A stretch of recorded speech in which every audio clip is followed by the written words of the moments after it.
As you know, my friends, for a long time now, I have been sharing the idea with you that the neural correlates of experience are not the source of experience. Rather, they are the symbolic representations of the conditioned mind. So the brain doesn't generate experience.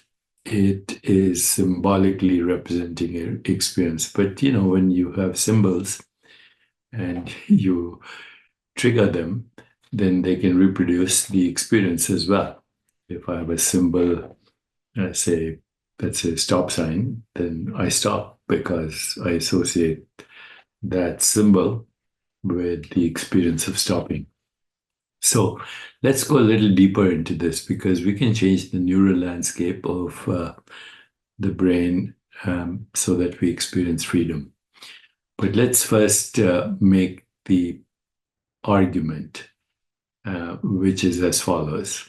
Number one, the neural correlates of consciousness are symbolic representations of the conditioned mind. I said that already.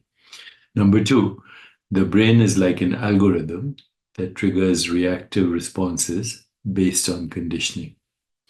Number three, to find freedom, we need to make choices from a state of witnessing awareness without reactivity. Number four, making these choices can change the neural landscape of the brain for intuition, for insight, for imagination, for creativity, and for higher consciousness. Okay, so let's go back on how the conditioning takes place. The mind becomes conditioned through experiences, everyday reality, so-called perceptions. It also gets conditioned through beliefs. It gets conditioned through other people's opinions. It gets conditioned through situations, circumstances, events, and how we interpret them. So once the mind gets conditioned, then the brain automatically triggers the reactive response based on this conditioning because the brain represents that mind. And then the brain becomes like a complex algorithm that processes inputs and generates outputs. The reactive mode of the brain is more or less like a large language model, these AI things that we use every day or are beginning to use. Now, how do we change the neural landscape of brain?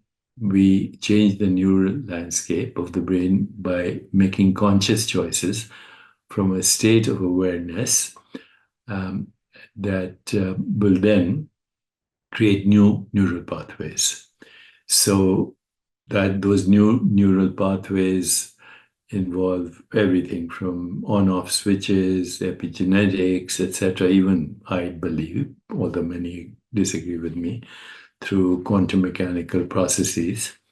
And so this is exactly what happens when we stop and observe our reaction to react. Once again, press the pause button and observe your reaction to react. And then from that level of witnessing awareness, look at all the options that you can possibly have in order to respond. So this involves several steps. It involves pushing the pause button. It involves observing our reaction to react. And from the level of witnessing awareness, making choices, knowing that we have innumerable options. So when we make conscious choices from this state of awareness, we actually change the neural pathways of the brain. This allows the development, ultimately, of everything I've said: intuition, insight, imagination, creativity. Okay. Witnessing awareness is the key. And then that requires being always in a state of restful awareness, resting in awareness, making a habit of resting in awareness.